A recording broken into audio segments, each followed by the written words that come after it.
African leaders have proposed a global tax regime in a joint declaration.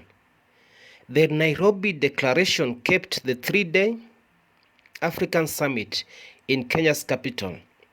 The document released on Wednesday demanding that major polluters commit more resources to help poorer nations.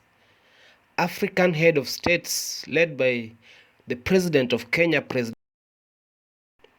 said they will use it as the basis of their negotiating position at November's climate summit. The African Climate Summit was dominated by discussions on how to mobilize financing to adapt to increasingly extreme weather, conserve natural resources, and develop renewable energy. Africa is among the most vulnerable continents to the impact of climate change, but according to researchers, it only receives about 12% of the nearly $300 billion in annual financing it needs to cope.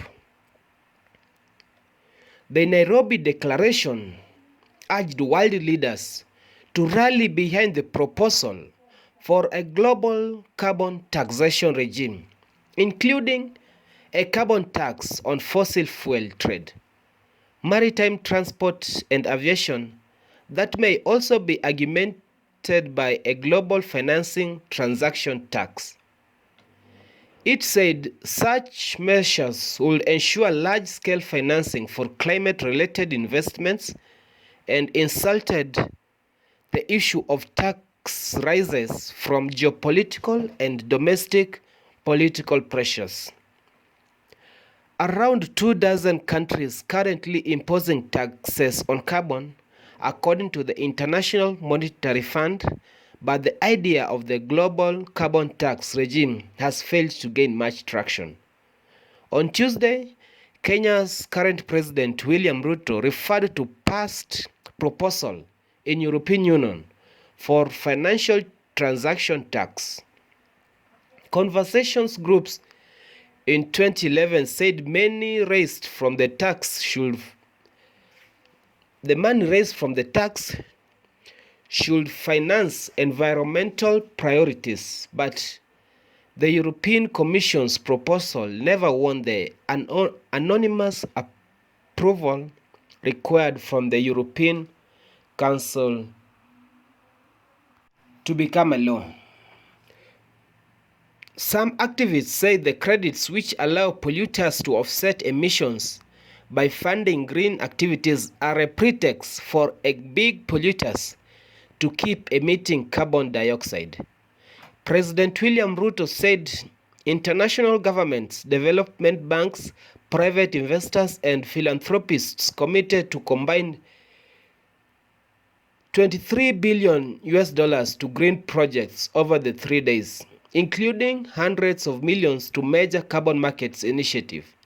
But African leaders acknowledged that these kinds of investments only scratch the surface to the continent's financial needs and said more systematic changes are needed.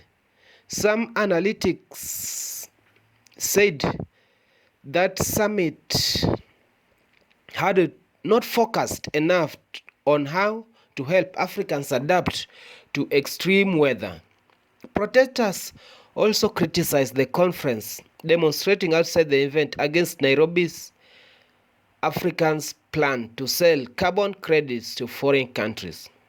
Several foreign campaigns and countries have committed hundreds of millions in carbon credit purchase from the African Carbon Market Initiative, including the United Arab Emirates, which pledged to buy $450 million as per the event was organized. Share your comments as you remember to subscribe, like and share the video as you give your views on the comment sections about the global carbon taxation.